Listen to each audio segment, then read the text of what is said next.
যাই হোক, দুনিয়াতে আল্লাহ রাব্বুল আলামিন আমাদেরকে পাঠাইছেন, দায়িত্ব দিয়ে পাঠাইছেন। দায়িত্বহীনভাবে জীবন যাপন করলে বিপদের সম্মুখীন হতে হয়। প্রতিটা মানুষের জন্য দায়িত্ব রয়েছে, প্রতিটা পদক্ষেপে তার দায়িত্ব রয়েছে। এই দায়িত্ব পদে পদে পালন করতে হবে। দায়িত্ব যদি পালন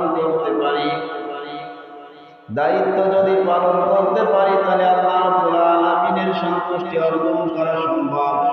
দায়িত্ব যদি পালন করতে ব্যর্থ হয়, দায়িত্ব থেকে যদি বঞ্চিত হয়ে যায়, তাহলে আল্লাহ রাব্বুল আলামিনের তো কোনো ক্ষতি হবে না। ক্ষতি যদি হয়ে থাকে নিজেই হবে, নিজেই জাহান্নামে হয়ে যাব। এই যে আমরা দুনিয়াতে আসছি, যদি নামাজ, রোজা, হজ, যাকাত বড় বড় কয়টি কাজ করলাম, বাকিগুলো কাজ করলাম না। অর্থাৎ আমি আমার নিজের আমল করলাম, নিজেকে কিভাবে জাহান্নাম থেকে বাঁচাবো সর্বদা সেই ফিকির করলাম, আল্লাহর হুকুম পালন করলাম।